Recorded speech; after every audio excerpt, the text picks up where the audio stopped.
اللہ الرحمن الرحیم. اب امام بخاری رحمۃ اللہ علیہ یہ بتانا چاہتے ہیں. اچھا کل سبق میں ایک جملہ یہ موضوع میں بات کری گئی تھی. یہ جو اطلاع دینے والے تھے یہ کون تھے؟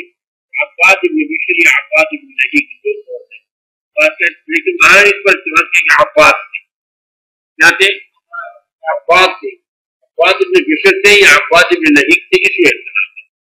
لیکن وہ جو اطلاع دینے والا تھا دوسری مسجدوں میں قبلے کی تحویل ہوئی ہے، وہ اطلاع دینے والا خبر دینے والا صبح کی نماز میں یا عصر کی نماز میں ہے اور میں صحابہ نے اس پر عمل کر لیا اور تحویل قبلہ کر لیا. اس وجہ سے تحویل اطلاع کرنے والے کا نام کیا تھا؟ عباد ابن بشر یا عباد ابن نجیب. اس کے ضمن میں ایک بات اور بھی یاد آ گئی، وہ بھی کہتے کہ آپ کو یہ بھی غصہ آ جائے گا کہ استاد جی ہمارے واحد پر انہوں نے کیسے یقین کر لیا جبکہ گیا یقینی حکم پہلے موجود تھا تو گیا اقوا کو ادنا سے کیسے ان کو منسوخ قرار پہلے یقین تھا. اور یہ خبر واحد ہے. خبر واحد کو مفید نسبت ہے. خبر واحد کو مفید نسبت ہے. ایک آدمی کی اقوا بات سے ان کی اطلاع سے انہوں نے کیسے عمل کر دیا، یقین کو چھوڑ دیا اور بول پر عمل کر دیا.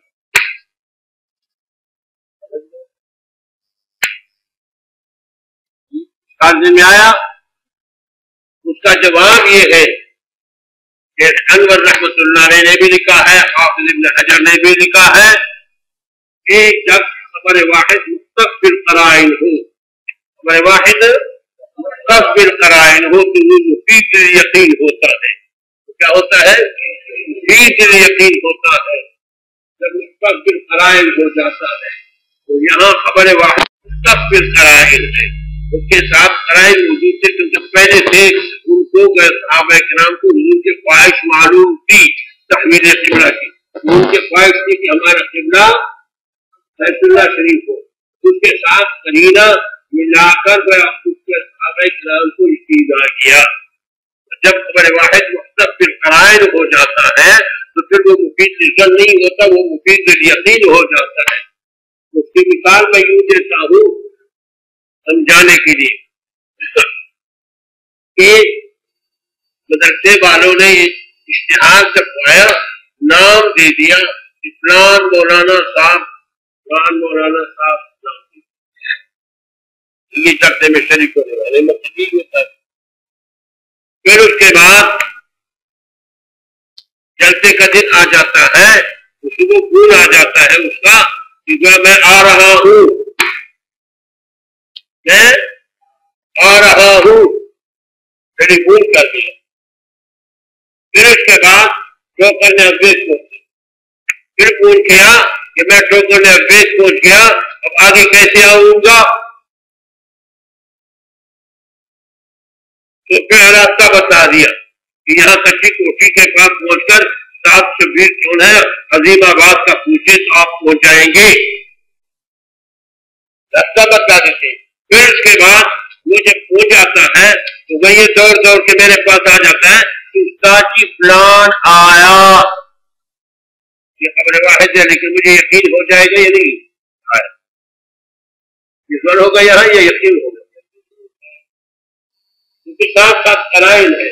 پہلے وعدہ دیا تھا، ہم نے اخبار میں نام دیا تھا، اشتہار میں نام دیا تھا. پھر اس کے بعد وعدہ کے بعد پھر انہوں نے فون کر دیا کہ میں روانہ ہو گیا. پھر اس کے بعد انہوں نے کہا میں ٹوکر پہنچ گیا. ٹوکر سے پوچھ کے راستہ پوچھا. پھر اس کے بعد جب پہنچا تو پھر اس کے بعد یہ دوڑ دوڑ کہا کہ استادیوں مہمان معزز تو پہنچ گئے، آپ اسی درگاہ لگے ہوئے ہیں اور مہمان معزز کو گیٹ تک پہنچ گئے ہیں. مجھے یقین ہو تو میں دوڑ دوڑ کے نکلوں گا یا نہیں نکلوں گا؟ معزز مہمان پہنچ گئے. یہ خبر واحد مستقبل قرائن ہے یا نہیں ہے؟ جس سے یقین حاصل ہو جاتی ہے، نہیں ہو جاتی، یقین حاصل ہو جاتا ہے کہ واقعی آیا. یا شک نہیں رہتا کہ یہ ہو سکتا ہے کہ یہ جھوٹ بول رہا ہے.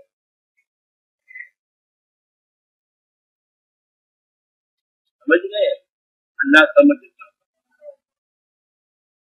تو خبر واحد جب مستقبل قرائن ہوتا ہے تو وہ خبر مفید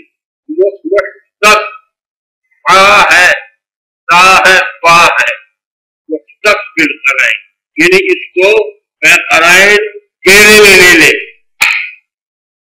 قرائن اس کو گھیرے میں لے لے، یعنی اس کے ساتھ قرائن پہ متصل ہو جاتے ہیں، شامل ہو جاتے ہیں۔ ان قرائن کی وجہ سے پھر یہ خبر واحد فی نفسی تو مفید للظن ہے، لیکن ان قرائن کی وجہ سے اس کے وہ مفید للیقین بن جاتا ہے۔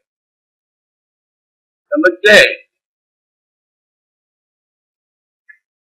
اس لیے صحابہ کرام نے ان کی بات پر یقین کر لی، ان کو پہلے علم کا حضور صلی اللہ علیہ وسلم کی ایک خواہش ہے کہ تحویل قبلہ ہو جائے اور ہمارا قبلہ بیت اللہ شریف ہو جائے۔ حضور کی خواہش صحابہ کرام کو معلوم تھا۔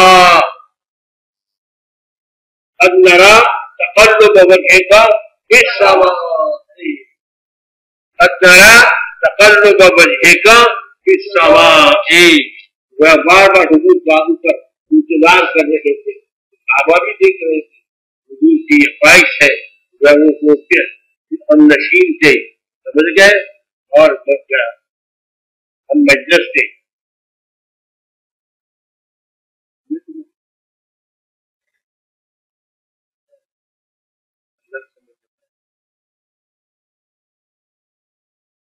ان کے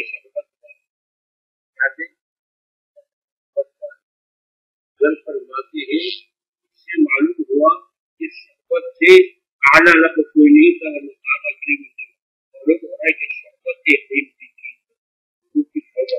سمجھ گئے۔ اللہ والوں کی صحبت کو جو شرف حاصل ہے وہ کسی کا اور عمل کو سمجھ گئے، یہ نہیں سمجھے۔ صحابہ کرام بہت سے اعمال کرتے تھے، وہ مدنی سے مشہور نہیں ہوئے، مکی سے مشہور نہیں ہوئے، سمجھ گئے، مشہور ہوئے تو کس سے مشہور ہے؟ صحابی سے، صحابی کا نجوم، سمجھ گئے۔ اللہ سمجھ عطا فرما دے۔ تو بہرحال یہ مختصر سی بات رہ گئی تھی، کبھی کبھی پرچوں میں آ جاتا ہے کہ یہ خبر واحد پر انہوں نے کیسے یقین کر لیا۔ یہ مسئلہ اہم ہے کہ خبر واحد ادھر تو قبلہ ان کا یقینی تھا اور ادھر بیت المقدس کی طرف نماز پڑھنے کا مسئلہ تو یقینی تھا، اور یہ اطلاع تو ایک آدمی نے پہنچا دی، اور ایک آدمی کی اطلاع وہ تو خبر واحد ہے، اور خبر واحد تو مفید للظن ہے، تو ظن گویا یقین کو کا ازالہ نہیں کر سکتا، ظن یقین کے مقابلے میں اس کا اعتبار نہیں ہوتا۔ الیقین لا یزول بالشک، سمجھ گئے، اللہ سمجھتا فرما۔ اسی وجہ سے یعنی اعلیٰ ادنا سے وہ منسوخ نہیں ہو سکتا، اعلیٰ ادنا سے وہ زائل نہیں ہو سکتا۔ اعلیٰ کا ازالہ ہو، اقوا کا ازالہ ہو تو اقوا کے ساتھ کریں گے، کیا کریں گے؟ اقوا سے کریں گے۔ کہتے ہیں کہ آپ نے نہیں پڑھا، اردو میں بھی لطیفہ ہے کہ لوہا لوہے کو کاٹتا ہے، لوہا لوہے کو کاٹتا ہے،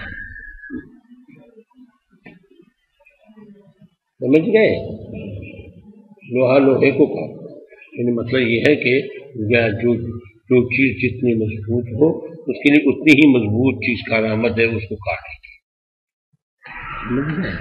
یہ اردو میں بھی ضرب المثل ہے کہ لوہا لوہے کو کاٹتا ہے، یہ ایک ضابطے کی طرف اشارہ ہے، سمجھ گئے۔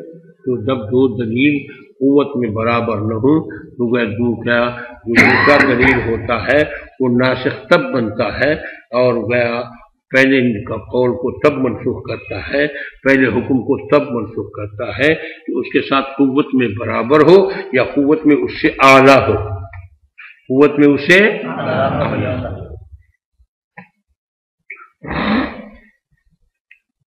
اب یہاں امام بخاری رحمۃ اللہ تعالی علیہ فرماتے ہیں باب حسن اسلام المرء، یہ امام بخاری کا باب لانا اشارہ ہے اس باب کی طرف کہ اسلام کی دو قسمیں ہیں، اسلام کی دو قسمیں ہیں، ایک حسین ہے اور ایک اسلام ایسا ہے کہ ناقص ہے، ایک اسلامی ناقص ہوتا ہے اور ایک حسین ہوتا ہے۔ غیر حسین تو نہیں کہیں گے، ناقص کہیں گے۔ یعنی مقصد یہ ہے کہ ایک اعلیٰ درجے کا اسلام ہوتا ہے، ایک ادنا درجے کا اسلام۔ اسلام کے بھی اقسام ہیں، اس لیے اسلام اور ایمان تو ان کے ہاں ایک ہے۔ ان کا مذہب تو یہ ہے کہ ہدایت، ایمان، اسلام، یہ سب پڑھا ہے آپ نے کہ یہ سب ایک ہے ان کے مذہب میں۔ تو جب اسلام کی دو قسمیں ہو گئی تو ایمان کی بھی دو قسمیں ہو گئی۔ تو مقصد یہ ہے کہ اس میں کمی بیشی دونوں آئے، سمجھ گئے؟ ہاں، آگے آخر میں وہ بیچارہ صبر کرتے کرتے آخر میں صاف کہیں گے کہ زیادت ایمان و نقصان، سمجھ گئے؟ بخار نکالیں گے انشاءاللہ۔ آگے آ رہے ہیں، باب رکھ رہے ہیں اس کے لیے۔ فرماتے ہیں کہ ابو سعید خدری رضی اللہ تعالیٰ عنہ فرماتے ہیں انہو سمع رسول اللہ صلی اللہ علیہ وسلم فرما رہے تھے اذا سمع العبد، جب اسلام لے بندہ، فحسن اسلام ہو تو اس کا اسلام یا بہتر ہو، یعنی کامل ہو جائے، یکفر اللہ عنہ کل سیئۃ کان صلفھا، ہوگا یہ اسلام چھپا دیتا ہے اس سے ہر وہ گناہ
لیکن یہ ایک تو مہینے میں کتنے پتے ہوں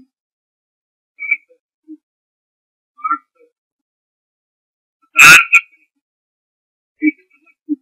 بارش آ جائے تو کتنے قطرے وہاں لگے گی 4 لگے گی نہیں لگے گی طوفانی بارش ہوتا ہے تو ہزاروں قطرے لیکن 1000 قطروں کے باوجود بھی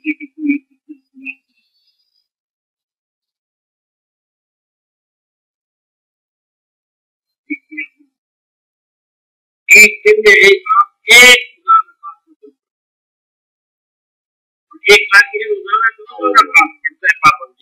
اور پھر چھوڑ دیا 1000 رکعت نفل پڑھ دیا اور پھر آپ نے چھوڑ دیا کہ میں نے 1000 پڑھ لی پھر یہ کم کو 1000 کرو. اور ایک آدمی روزانہ 2-2 رکعت یا 4 رکعت پابندی سے پڑھتا ہے.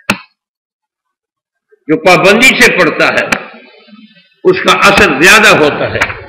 ایک دن 1000 رکعت نفل پڑھنے سے وہ اثرات پھر ضائع ہو جاتے ہیں کیونکہ روزانہ پھر آپ نہیں پڑھتے وہ عمل آپ نہیں کرتے تو وہ آئندہ اعمال سیئہ یا گناہوں کی وجہ سے یا نظر بد کی وجہ سے وہ اعمال اور جب روزانہ 2 رکعت پڑھیں گے تو روزانہ صفائی ہوگی. تو روزانہ جھاڑو دینا اور بات ہے اور مہینے میں 1 مرتبہ جھاڑو دینا پانی سے بھی دھوئیں روزانہ اور مہینے میں 1 مرتبہ پانی سے بھی دھو لیں اور جھاڑو بھی دے دیں لیکن دوسرے دن پھر رونق نہیں ہوگی تیسرے دن رونق نہیں ہوگی. لیکن اگر روزانہ ہم صرف ہلکا سا جھاڑو روزانہ دیں گے تو آپ کا فرش روزانہ چمکتا ہے. نہیں سمجھے اس لیے حضور نے فرمایا ہے بہترین عمل وہ ہے جو ہمیشہ ہو وہ انقلہ اگرچہ تھوڑا کیوں نہ ہو. یہی بزرگ فرماتے ہیں کہ معمولات کا اہتمام کرو پابندی سے پڑھو. حضور صلی اللہ علیہ وسلم سے جب تہجد ناغہ ہوتا تو اشراق کے وقت اس کو پڑھتے تھے قضا لاتے تھے. یہ دوسری بات ہے کہ بعض کہتے ہیں کہ حضور پر تہجد فرض کا یا مختلف اقوال ہیں اس بات میں ہم نہیں پڑھتے مگر دوام کی بات کر رہا ہوں کہ جب اور حضرت عائشہ فرماتی ہیں مسلم شریف کے اندر روایت ہے کہ جب رسول اللہ صلی اللہ علیہ وسلم کوئی عمل کرتے التزمہ تو التزام کا معنی نہیں بنا سکتا. نیچے امام نووی لکھتے ہیں اے داوم علیہ جب حضور کوئی عمل کرتے تو اس پر دوام اختیار کرتے ہمیشہ کرتے. حضرت عائشہ کا ارشاد ہے حضور جو عمل کرتے التزمہ الفاظ یہ ہے حدیث کی التزمہ تو نیچے علامہ نووی اس کی شرح میں لکھتے ہیں اے داوم علیہ اس پر دوام کیونکہ دوام اور التزام میں فرق ہے. یہاں امام نووی نے لکھا ہے کہ یہاں التزام سے مراد دوام. بات سمجھ میں آئی؟ اللہ سمجھتا ہے دوام اور التزام میں فرق ہے. آج کل یہ مسئلہ بڑا بن گیا ہے کہ بہت سے علماء دوام اور التزام میں فرق نہیں کرتے پھر دوام کو بدعت کہتے ہیں. دوام کو بدعت کہتے ہیں کہ آپ ہمیشہ ہی عمل کریں. التزام اس کو کہتے ہیں کہ آپ عقیدتاً اس کو لازم سمجھتے ہیں اور جو اس کو نہیں کرتا اس پر آپ تعان و تشنیع کرتے ہیں. جو نہیں کرتا جو نہیں مانتا اس پر تعان و تشنیع کر سکتے ہیں. جو نہیں کرتا اس کو تعان و تشنیع. مثلاً فرض کے بعد ہم دعا کرتے ہیں، فرض کے بعد دعا کرتے ہیں، ایک آدمی نے نہیں کیا، اگر وہ مانتا نہیں اس پر اعتراض کرتے ہیں، لیکن اگر وہ مانتا ہے کہ دعا تو ہے لیکن میں نے کبھی کبھی اس لیے چھوڑا کہ لوگ اس کو لازم نہ سمجھے، دعا صحیح ہے مانتا ہے تو پھر اس پر نکیر نہیں کرتا۔ لیکن ایک آدمی مانتا نہیں، ایک ماننا ہے ایک چھوڑنا ہے، دونوں میں فرق ہے۔ نہ ماننا ایک نہ ماننا ہے، ایک چھوڑنا ہے، دونوں میں فرق ہے۔ ایک مسئلہ مانتا نہیں، استحباب نہیں مانتا، اس پر تنقید کر سکتے ہیں۔ ایک یہ ہے کہ استحباب کو تو مانتے ہیں کہ مستحب تو ہے لیکن میں مجھ سے نہیں ہو سکا، میں بوڑھا آدمی ہوں یا کمزور ہوں یا فلان ہوں یا مجھے جلدی ہے، میں شکریہ۔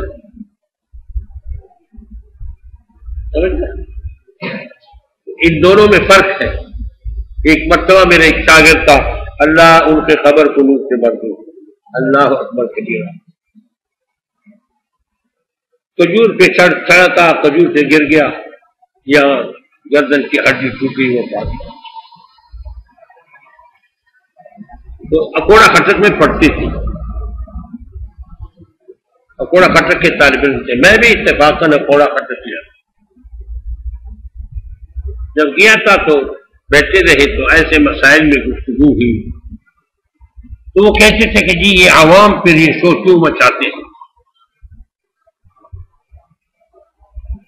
جب ہم مستحب کو چھوڑ دیتے ہیں تو عوام شور کیوں مچاتے ہیں؟ یہ لازم سمجھتے۔ تو میں نے اس کو سمجھایا، میں نے کہا وہ نصاری تھا، نصار کا استعمال کرتے، میں نے کہا آپ نے یہ سنا ہے کہ نہیں سنا کہ سرائے نورنگ کے پاس پولیس کی ٹریننگ ہوتی ہے، وہاں ایک گراؤنڈ ہے، روڈ کے کنارے اس طرف گراؤنڈ ہے، اس میں پولیس کو ٹریننگ دیتی ہے۔ تو بس آ رہی تھی تو ایک ٹریننگ کے ایک سپاہی تو میدان سے دوڑ کر وہاں بس والے کو ہاتھ ہلایا، بس والے کا خیال تھا کہ سواری ہے، دور سے ہاتھ ہلاتا ہے تو چڑھا دیں گی۔ جب بس کو کڑا کر دیا تو انہوں نے کہا کسی کے پاس نثار نہیں ہے، کسی کے پاس نثار نہیں کہ میں ڈال دوں، تو سارے ہنس کے کسی کے پاس نثار، جو کوئی نثاری ہوگا بس اسے نثار دے دوں، کسی کے پاس نثار نہیں ہے۔ تو بات یہ ہے کہ میں نے ان کو سمجھایا کہ دیکھو رمضان میں جو حکے والا ہوتا ہے، جو نصاری آدمی ہوتا ہے، آپ لوگوں نے بھی سنا ہوگا، وہ کیسے پریشان ہوتا ہے، نصاری آدمی کتنا پریشان ہوتا ہے، ان سے پوچھے، ان کو پتہ چلتا ہے۔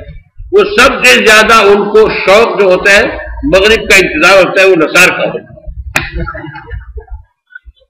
کہ میں یہ گند منہ میں رکھوں۔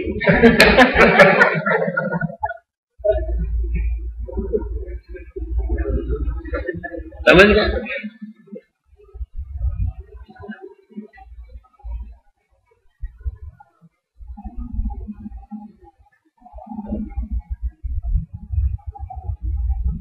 ایک نصاری نے کہا تھا کہ نصارے کشیدن جو نفل ثواب، نہ تنگی یہ گورو نہ قبر عذاب، کہ نصار کا استعمال یہ ثواب کا کام ہے، اور جو نصار کرے گا اس پر قبر کی تنگی نہیں ہوگی نہ عذاب قبر۔ دوسرے نے کہا کہ یہ ایسا نہیں ہے، یہ نصارے نہیں ہے، یہ نصاری ہے، نصاری کشیدن جو نفل ثواب، کہ نصاری آدمی کو پاؤں سے پکڑ کر کھینچنا 2 رکعت کا نفل ثواب ملتا ہے، یہ نصاری کشیدن ہے، نصارے کشیدن نہیں ہے۔ نصاری کشیدن جو نفل ثواب، نہ تنگی یہ گورو نہ قبل عذاب۔ سمجھ گئے؟ بہرحال تو میں نے اس کو، وہ خود بھی نصاری تھا، وہ مولوی صاحب، اللہ ان کی مغفرت فرما دے، تو میں نے ان کو کہا کہ آپ خود انصاف کریں، جب آپ کے پاس تو گیا نصار کی عادت ہے آپ کی، اب اس عادت کو گیا، اب آپ جب کوئی اس کو چھوڑنے سے تمہیں تکلیف ہوتی ہے یا نہیں ہوتی؟ یعنی ہوتی ہے. میں نے کہا تم اس کو فرض سمجھتے ہو یا واجب سمجھتے ہو یا سنت مؤکدہ سمجھتے ہو؟ یعنی کچھ نہیں سمجھتا مگر تکلیف ہوتی. میں نے کہا یہ عوام بھی اس طرح ان عمل کے عادی ہوتے ہیں، ہمیشہ کیا ہوتا ہے باپ دادے سے دیکھ کر. تو پھر جب آپ چھوڑتے ہیں تو کہتے ہیں کہ ثواب کو کیوں چھوڑ؟ عوام ہے، جاہل لوگ ہیں، وہ لازم فرض نہیں سمجھتے. ان سے پوچھو کہ یہ فرض ہے تو کوئی نہیں کہے گا کہ یہ فرض ہے. ان سے پوچھو کہ یہ واجب ہے، کوئی نہیں کہے گا کہ یہ واجب ہے. لیکن ان کی ایک عادت بن چکی ہے، باپ دادا سے ایک عادت بن چکی ہے. تو جب باپ دادا سے آپ عادت بن چکی ہے تو جب آپ چھوڑیں گے تو ان کو تکلیف. اب آپ کو نثار چھوڑنے سے تکلیف ہوتی ہے تو ان کو ایک عبادت کی عادت ہے. آپ کو نثار کی عادت ہے، میں نے اس کو سمجھایا، آپ کو نثار کی عادت ہے، اس کے چھوڑنے سے آپ کو صدمہ ہوتا ہے. تو ان کو ایک عبادت کی عادت ہے تو اس کے چھوڑنے سے ان کو تکلیف نہیں ہوگی. عادت تو عادت ہے، انسان کی جب عادت بن جاتی ہے. تو میں نے کہا یہ عادت کی وجہ سے ان کی عادت بن چکی ہوتی ہے. جب عادت بن چکی ہوتی ہے تو پھر عادت کے چھوڑنے سے انسان کی جو عادی چیز ہوتی ہے، آپ صبح شام چائے کے عادی بن جاتے ہیں، آپ کو وسواس ہوتا ہے یا نہیں ہوتا؟ اگر آپ کو اس وقت چائے نہ ملے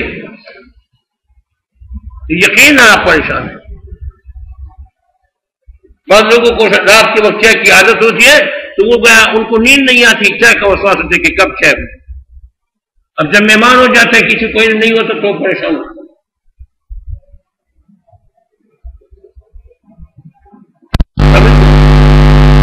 مجھے یاد ہے ہمارے مولانا فضل صاحب رحمۃ اللہ تعالیٰ علیہ، وہ عشاء کے وقت سے پہلے ایک کپ چائے پیتے، ہمارے پاس مہمان ہوئے تھے، ہمیں خیال نہیں آیا. وہ شرمیلا بہت تھے، رات کے وقت کا انتظام نہیں کیا. صبح کے وقت انہوں نے افطار کیا.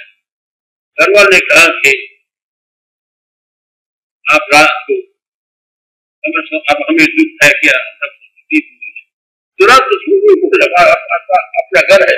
میری عادت آپ اپنے گھر میں شرم کرتے ہیں تو کہہ دیتے آپ کی بچیاں ہیں، بتیجیاں ہیں، ان کو کہہ دیتے کہ سمجھ. تو یہ عادت کی، میں مثال سمجھا رہا ہوں کہ یہ عادت کی وجہ سے کوئی عبادت تو نہیں سمجھ رہی، کہ پینا کوئی عبادت تو نہیں سمجھ، عادت. جس چیز کی عادت بن جاتی ہے اس چیز کو جو اس چیز کے چھوڑنے سے انسان فطری طور پر طبعی طور پر تکلیف ہوتی ہے، اس کو برا بھی سمجھتے ہیں. چرسی کو چرس چھوڑنا، بنگی کو بنگ چھوڑنا، افیون والے کو افیون چھوڑنا، پوڈری کو پوڈر چھوڑنا، پوڈر اس کو نہیں ملتا تو قتل بھی کرتے، پیسوں کے لیے قتل بھی. والا میں طالب علم کو شہید نہیں کی پوڈریوں نے. قاضی صاحب کی زندگی کی بات، قاضی صاحب رحمۃ اللہ علیہ زندگی شیرا والا باغ نہیں ہے جس میں رات کو پوڈری پڑتی، اور عموماً اعلان یہی ہوتا ہے کہ شام کے وقت گجرا والا کہ شیرا والا باغ میں اندر نہ جانا، فائدہ تو یہ اعلان بھی ہے. اس کے باوجود طالب علم پوڈری ہوتی ہے اور وہ پیسوں کے لیے پھر آدمی قتل کر پیسے اگر نہیں دیں گے ان کو قتل شہید کیا. جو طالب علم نہیں ہے تو پتہ چلا تو وہ بہت مشکل.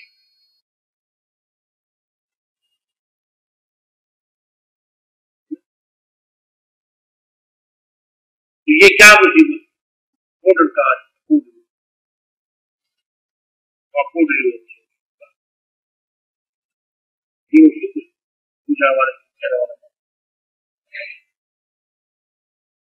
بات سمجھ میں آئی. میں نے آپ کی بات پوری کی لیکن تھوڑی سی کیونکہ یہ وقت یہ مسائل ہوتے ہیں، آپ اپنے دیہات میں چلے جاتے ہیں، پھر آپ کو ٹھنڈا اٹھا لیتے ہیں، یہ آپ انتظام کرتے ہیں اور آپ انتظام کرتے ہیں. دوام اور انتظام میں فرق ہے.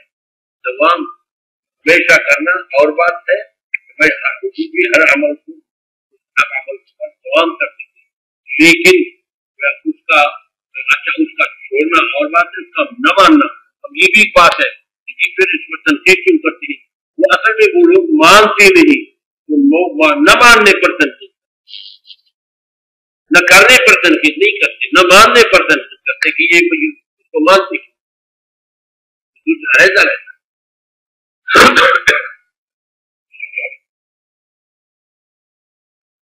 بات سمجھ میں آئی؟ احب الدین الی اللہ عز وجل اقومہ، اللہ کو اب یہ بتاتے ہیں کہ دین کیا اقسام اعتبار حسن کے، اب اعتبار محبوبیت کے اقسام بتا رہے ہیں، اعتبار محبوبیت کی اقسام بتا رہے ہیں ایمان، کیونکہ ہاں دین ایمان سب ایک ہے، یہ تو پہلے میں نے بتایا احب الدین ہی احب الایمان مراد۔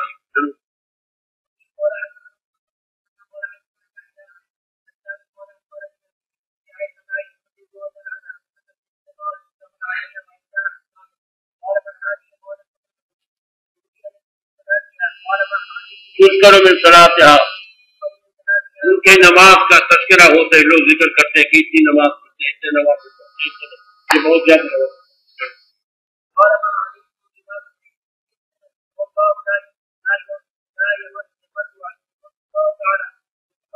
حتى تولوا وكان حق الدين إليه ما دام عليه قائم۔ حضور صلی اللہ علیہ وسلم نے فرمایا تکلف نہ کرنا، اتنی تکلیف نہیں کرنی ہے، علیکم بما تطیقون، تمہارے اوپر لازم ہے اتنی مقدار، اتنی تمہاری طاقت۔ جو آگے فرماتے ہیں واللہ لا یضل، خدا کی قسم اللہ نہیں اٹھاتے اجر دینے، اللہ نہیں اٹھاتے اجر دینے، حتی تمر یہاں تک کہ تم اٹھا جاؤ۔ وکان حق الدین، اور اللہ کو محبوب دین الیہ ما داوم علیہ صاحب، وہ عمل ہے کہ جس پر اس کا کرنے والا دوام ہے، یہ خدا کو۔ تو اگر زیادہ کرو گے تو پھر ہمیشہ نہیں کر سکتے، کم کرو گے تو ہمیشہ کر دو گے۔ 6 رکعت کرو گے تو ہمیشہ کر سکو، اگر آپ 50 رکعت شروع کر دو گے تو نہیں کر سکتے، 2 رکعت کرو گے، 4 رکعت کرو گے، جس تک انسان یہ سوچے کہ جس عمل میں ہمیشہ کر سکتا۔ باقی یہ بات دین میں رکھو کہ مسنون اعمال وہ سب ایسے ہیں کہ وہ انسان اس پر دوام کرتا ہے، اتنی مقدار۔ کوئی مسنون عمل ایسا نہیں ہے کہ انسان کی طاقت سے باہر ہو، بیماری یا وہ علیحدہ بات ہے، لیکن عمومی عام حالات میں کوئی مسنون عمل ایسا نہیں ہے کہ انسان اس پر دوام نہیں کرتا۔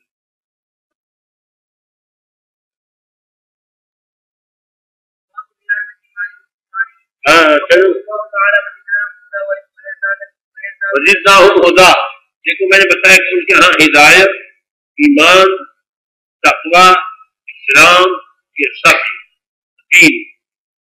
دین، ایمان، دین، اسلام، خدا، تقوی، یہ سب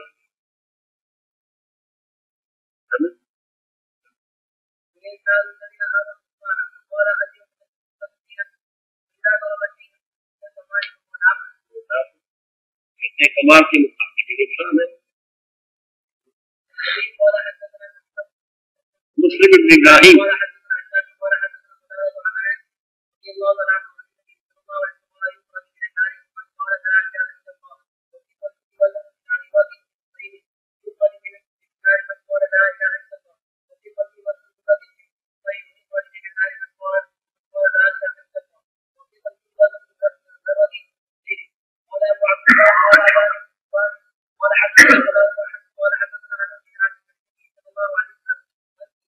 من ایمان مکان خیر، یہاں دیکھو روایت میں برۃ من خیر، فی قلبہ وزن برۃ من خیر، تو اس کی روایت میں ہے وزن برۃ من ایمان، رجل من النار من قال لا الہ الا اللہ فی قلبی وذرۃ من خیر کی جگہ من ایمان تو امام بخاری بتلاتے ہیں کہ خیر سے مراد ایمان ہے، لیکن دوسرے طریق میں کیا خیر کی جگہ ایمان کا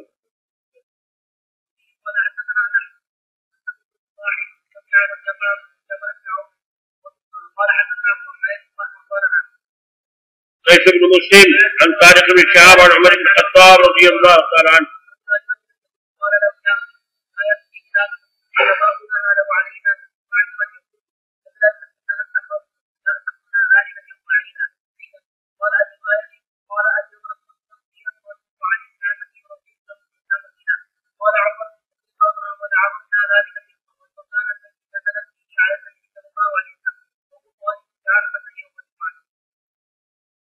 ایک یہودی نے کہا کہ عمر بن الخطاب کو، اے عمر تمہاری کتاب میں ایک آیت ہے، اگر ایک آیت ہمارے اوپر نازل ہوتی تو ہم اس دن کو عید مناتے، ایسا ایسی آیت۔ ہم نے کہا کون سی آیت؟ کہتے ہیں اليوم اکملت لکم دینکم واتممت علیکم نعمتی ورضیت یہ آیت کہ اللہ تعالیٰ نے تمہارے اوپر روحانیت کی تکمیل کی ہے، کتاب اللہ کی دین کی تکمیل کی ہے۔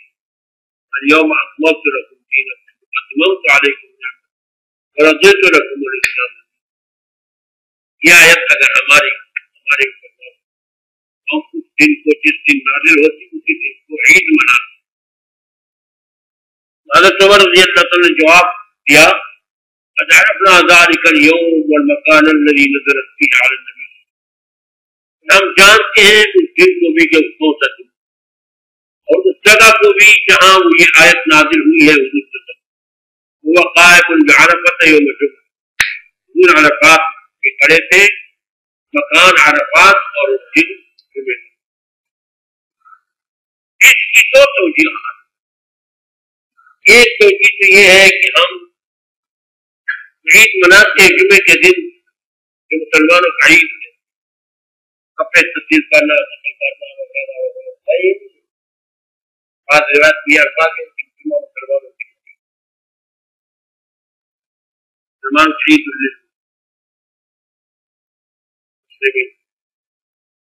جمعہ عید ہے مسلمانوں کی۔ اور ایک شاعر نے بھی کہا ہے عید وعید وعید صرنا مجتمعا، عید وعید وعید صرنا مجتمعا وجه الحبیب ویوم العید والجمعہ۔ کہتے ہیں تین عیدیں جمع ہو، عید وعید وعید، وجه الحبیب ایک اپنے محبوب کی دیدار، یہ بھی عید ہے، ویوم العید دوسرے عید کا دن ہے، ویوم الجمعہ اور جمعے کا دن، تو تین عیدیں جمع ہو، جمعے کا دن ہے، عید کا دن ہے، اور اپنے یار و احباب کی ملاقات اور دیدار، وجه الحبیب ویوم العید والجمعہ۔ سارے مستقل دن نہیں ہے،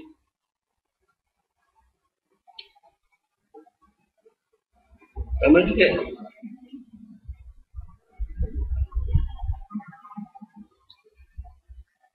جوان لوگ تو یہ اشعار یاد کرتے ہیں، آپ لوگ جب آپ سے پوچھتے ہیں تو آپ کو ایک شعر بھی شوقی ہے یاد، سمجھ گئے؟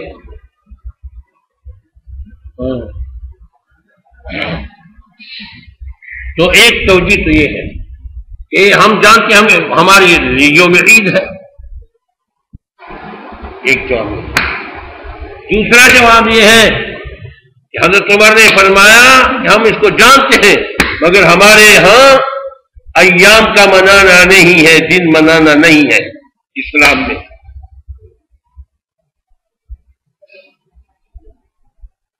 کیک کاٹتے ہیں، میں پیدا ہوا،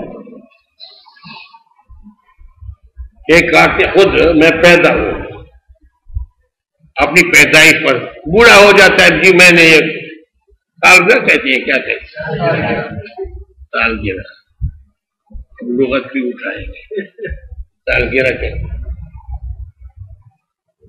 خود اپنے سالگرہ خود مناتے ہیں، میں نے خود سنا ہے ان بوڑھوں سے، سالگرہ سال پورا ہو گیا تو کیک کاٹتے تھے، میں پیدا ہوں، پیدا ہوئے ہو تو آپ تو قبر میں جا رہے ہو، اب تو قبر کا منع ہے، قبر کی تیاری کر، اب کیک کاٹتے ہیں کہ میں پیدا ہوں۔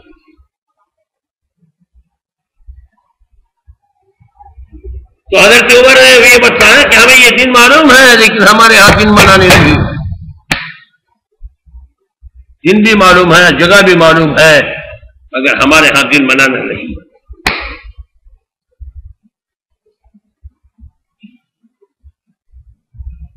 سمجھ گئے؟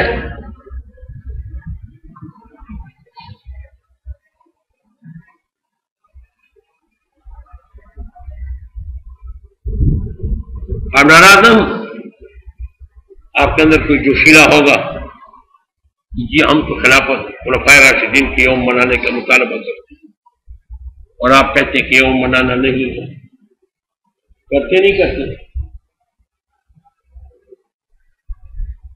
وہ یہ نہیں، ان کا یہ عقیدہ نہیں کہ یوم منانا چاہیے، ان کا عقیدہ بھی یہی ہے کہ یوم نہیں منانا چاہیے، لیکن وہ ردن للروافض جو ان کا یوم علی مناتے ہیں، یوم حسین مناتے ہیں، تو ان کو رد کرنے کے لیے کے طور پر کہتے ہیں، ثواب نہیں سمجھتے، اگر ثواب سمجھتے ہیں تو وہ بھی غلط ہے، جو بھی دن منانے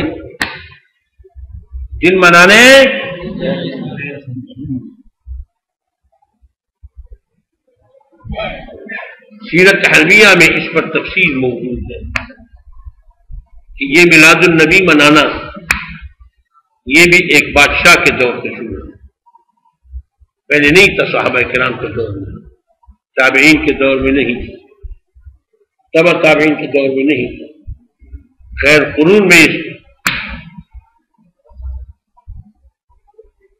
ایک مولانا صاحب نے اس پر پھر کتاب لکھ لیا، اس کو انعام دے دیا اور بڑے اہتمام کے ساتھ پھر یوم مناتے۔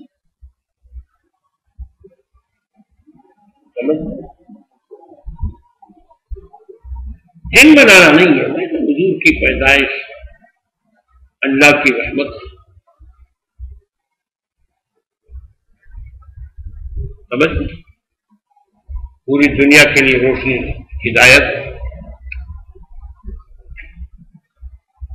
اسلام میں ایک دن منانا نہیں ہے، روزانہ دن منانا، اور شب قدر اگر قدر نہیں ہے، روزانہ اتباع سنت آپ کے عمل سے حضور صلی اللہ علیہ وسلم کے اعمال ٹپکتے ہوں کہ یہ محمد بھی ہے، یہ دن منانا ہے۔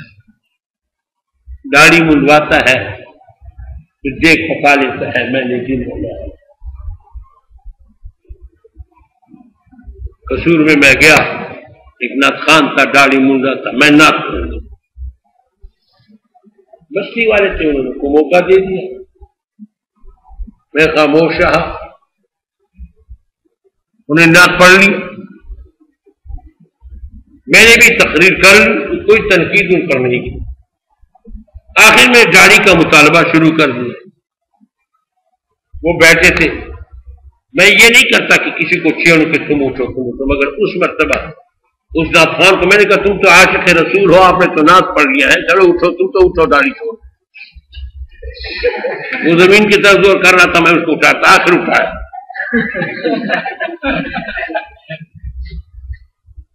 داڑھی نہیں توڑیں گے، نماز نہیں پڑھیں گے، روزہ نہیں رکھیں گے، نعت پڑھیں گے، عاشق رسول، عجیب عاشق رسول۔ بات سمجھ میں؟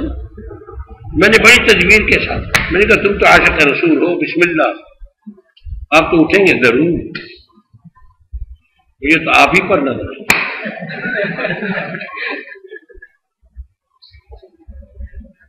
آخر دوسرے ساتھی بھی میرے ساتھ میں، ہاں اٹھو اٹھو،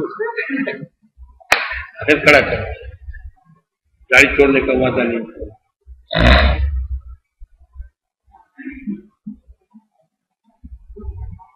میں نے سوچا کہ یا تو پھر کسی میدان میں نعت کے لیے نہیں کھڑے ہوں گے، اور اگر کھڑے ہوں گے تو پھر داڑھی چھوڑ کے کریں گے۔ یوم منانے کی بات چل رہی ہے۔ اسلام میں یوم قائد اعظم ہے، یوم فنن ہے، یوم اعتبار ہے، یہ نہیں ہے، سمجھ گئے؟ ایام منانا نہیں۔ اسلام میں ہر روز مسلمان کے لیے اتباع سنت، حضور کے اعمال کا کرنا، یہ یوم منانا ہے ہر روز۔ یہ اس کی یاد ہے یا نہیں ہے؟ یوم منانے کا کیا مقصد؟ اس کی یاد کرنا۔ پھر یہ اس کو یاد کرنا ہے یا نہیں؟ روزانہ درود پڑھو، 1000 مرتبہ درود پڑھو، روزانہ پڑھو۔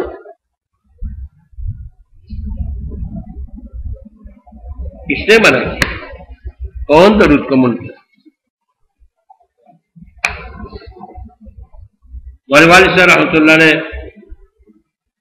آخر وقت میں روزانہ دلائل الخیرات ختم کیا، اور پہلے جمعے کے دن ختم کرتے تھے جب درس کے دوران ہوتا، اور روزہ اطہر کے اندر حضور صلی اللہ علیہ وسلم کے قبر مبارک کے سامنے اندر، اس وقت اندر جانے کی اجازت دیتے تھے، باری باری دلائل الخیرات مکمل پڑھ کے نکلے تھے۔ انہوں نے کہا کہ سپاہی آ جاتا، حضرت نکلنا ہے باہر، پھر میں آدمی میں کچھ گفتگو کر کے ان کو مطمئن کر دیتے، وہ نکل جاتے۔ عرب کے پاس ایسے دولت بھی نہیں تھی۔ پھر گیا وہ جب نہ آ جاتا، پھر میں اس کو نکال دیتے، یہاں تک کہ میں نے روزہ اطہر کے اندر حضور صلی اللہ علیہ وسلم کے قبر کے مواجہے میں پوری دلائل الخیرات مکمل۔ دلائل الخیرات ہفتے کا وظیفہ ہے، درود شریف وہ مکمل کرنا۔ یہ ہے یوم منانا، یہ ہے عشق مصطفیٰ۔ حضور کی طرح اعمال اپناؤ، اعمال اپناؤ، بس یہ حضور کی یاد ہے، حضور اس سے خوش۔ چلو تو حضرت عمر نے کہا کہ جواب کا 2 مقصد میں سمجھ گئے۔ ایک مقصد یہ ہے کہ یہ ہمارے لیے ہمیشہ ہم عید مناتے ہیں، یوم جمعہ ہمارے لیے، اور دوسرا جواب یہ کہ ہمارے ہاں عید منانا ہے ہی نہیں، یوم منانا ہے ہی نہیں، ایام منانے نہیں ہے۔ 2 عیدیں ہیں وہ مقرر ہیں، باقی ایام کسی کا منانا نہیں۔ چلو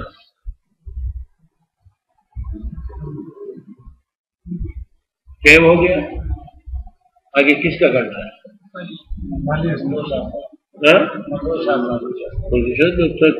چلو کچھ پڑھو،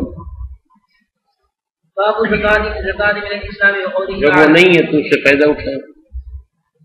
چلو وما أمروا إلا ليعبدوا الله مخلصين له الدين والحنفاء ويقيموا الصلاة ويؤتوا الزكاة وذلك دين القيمة. وبه قال حدثنا إسماعيل قال حدثني مالك بن أنس عن عمه أبي صهيب بن مالك عن أبيه أنه سمع طلحة بن عبيد الله يقول جاء، یہ امام مالک ہے، جگہ جگہ مالک ابن انس، مالک ابن انس، یہ امام مالک ہے، بار بار آتے ہیں امام مالک۔ تو غیر مقلد یہاں امام مالک مانتے ہیں کہ بخاری کے روات میں سے ہے، اور تراویح کے بارے میں نہیں مانتے، ان کے ہاں 36 رکعت تراویح ہے۔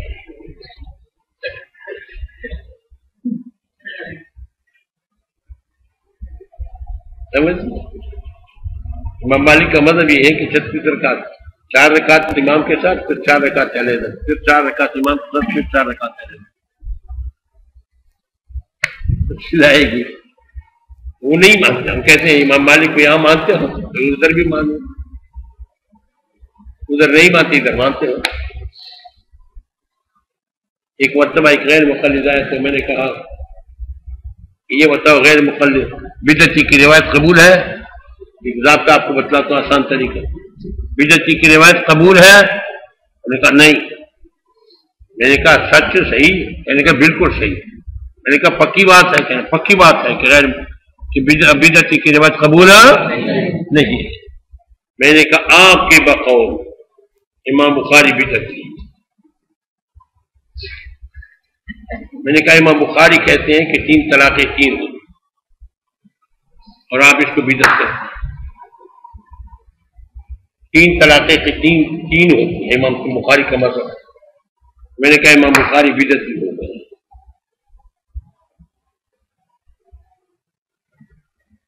یہ بخاری تو آپ کے حق میں قابل عمل نہیں رہا. میں نے کہا امام بخاری مصافحہ بالیدین کے قائل ہیں. آپ لوگ کہتے ہیں دونوں ہاتھوں سے مصافحہ بدعت. اب پڑھیں گے انشاءاللہ. امام بخاری مصافحہ بالیدین کے قائل ہیں. آپ مصافحہ بالیدین نہیں مانتے، وہ بدعتی ہو گئے. میں نے کہا بدعتی کی روایت قبول نہیں ہے. بخاری تو ہماری ہو گئی، آپ اور کتاب تلاش کریں.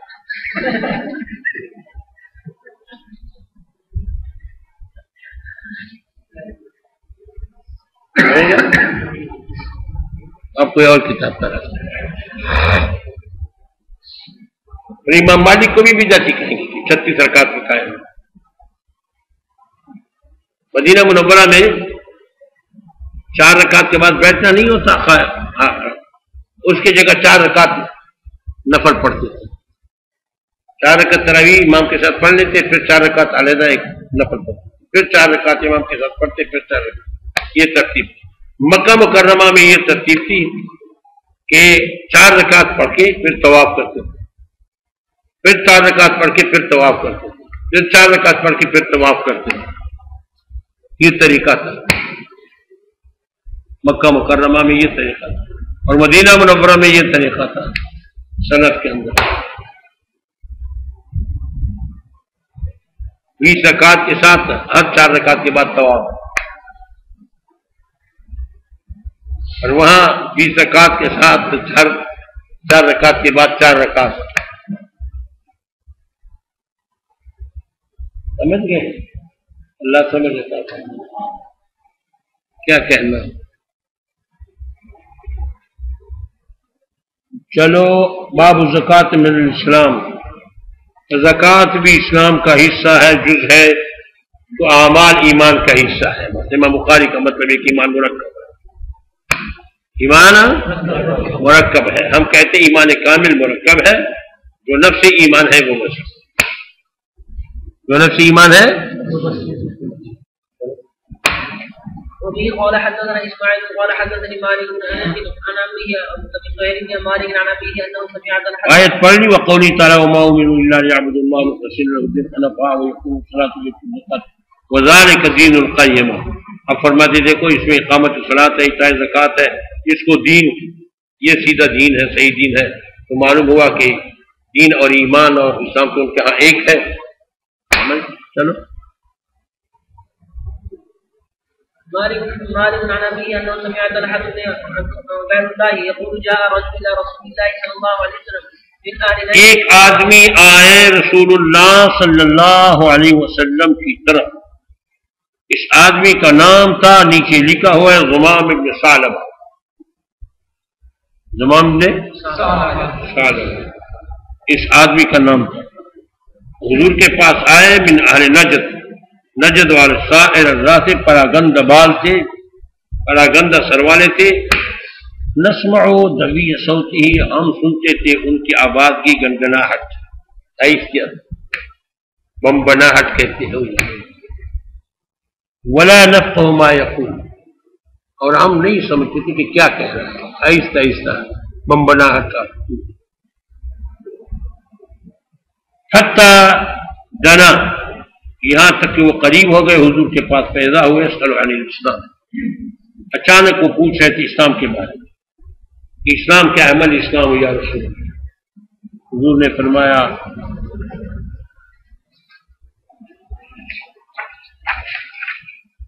خمس صلوات فی اليوم واللیل، 5 نمازیں ہیں رات اور دن کے اندر. فقال هل علی غیرها، حضرت زمام بن ثعلبہ نے فرمایا کہ میرے اوپر اور بھی ہے. 5 نمازوں کے علاوہ قال لا الا ان تطوع، حضور نے فرمایا نہیں مگر اگر آپ نفل کرتے ہیں تو نفل فرض آپ کے اوپر اور نہیں۔ قال رسول اللہ صلی اللہ علیہ وسلم وصيام رمضان، رمضان کے روزے بھی ہے۔ قال هل علی غیرہ، فرمایا اس کے علاوہ بھی میں قال لا الا ان تطوع۔ وذكر له رسول الله صلى الله عليه وسلم الزكاة، قال هل علي غيرها، قال لا الا ان تطوع۔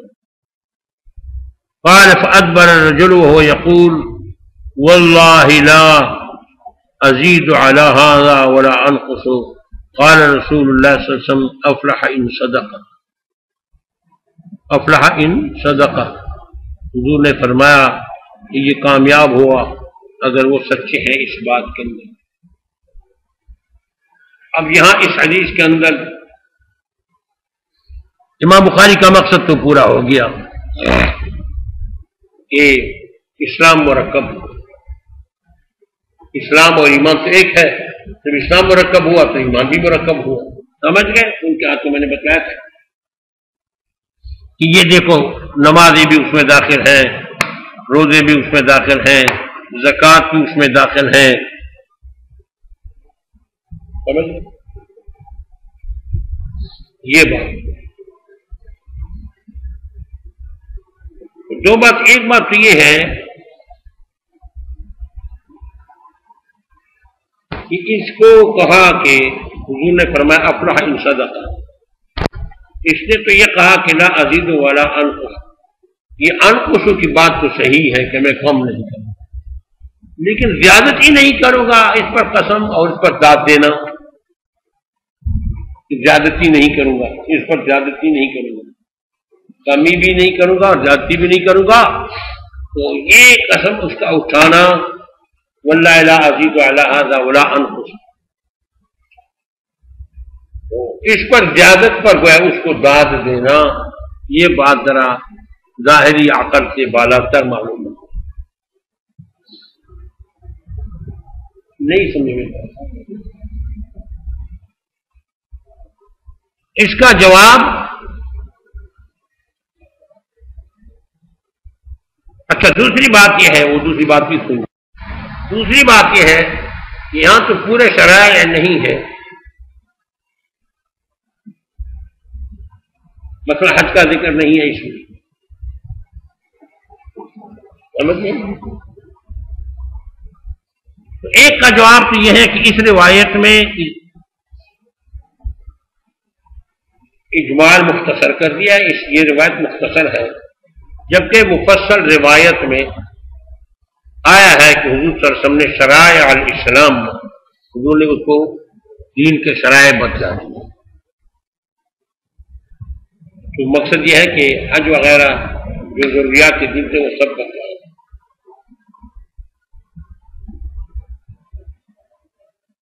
بعض حضرات کہتے ہیں کہ اس وقت حج فرض نہیں ہوا تھا اس لیے حج کا ذکر نہیں کیا، سمجھ گئے؟ لیکن صحیح یہ ہے کہ وہ پہلا جواب کہ میں نے بتایا کہ بعض روایت میں حج کا ذکر ہے اور بعد میں حج کا ذکر نہیں، لیکن شرائع الاسلام کا ذکر، معلوم ہوا کہ دین کے جو اہم مسائل تھے وہ سب بتائے۔ ان 4 چیزوں کے ذکر کے بعد یہ بھی ذکر ہے کہ شرائع الاسلام، اسلام کے احکام کو بتلا دیے، اس سے کہا واللہ لا ازید علی ھذا۔ دوسری بات کا جواب یہ ہے کہ لا ازیدوں کا کہ یہ رسول اللہ صلی اللہ علیہ وسلم نے اس کی تائید کی علی حسن نیت، جیسے میں نے آپ کہا ایک تقریر علی حسن نیت ہے، ایک تقریر علی حسن عمل۔ ان کا جو جذبہ تھا اور پختہ یقین کا مظاہرہ تھا، قسم اٹھا کے کہنے کا کہ میں دین میں کسی قسم کی ترمیم نہیں کروں گا، اس جذبے پر اس کو داد کی۔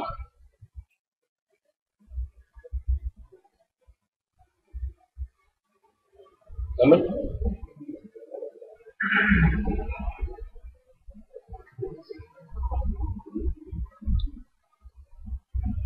اللہ بس گھنٹہ تو ادھر لڑکے بیٹھے ہوں گے. اچھا یہ ادھر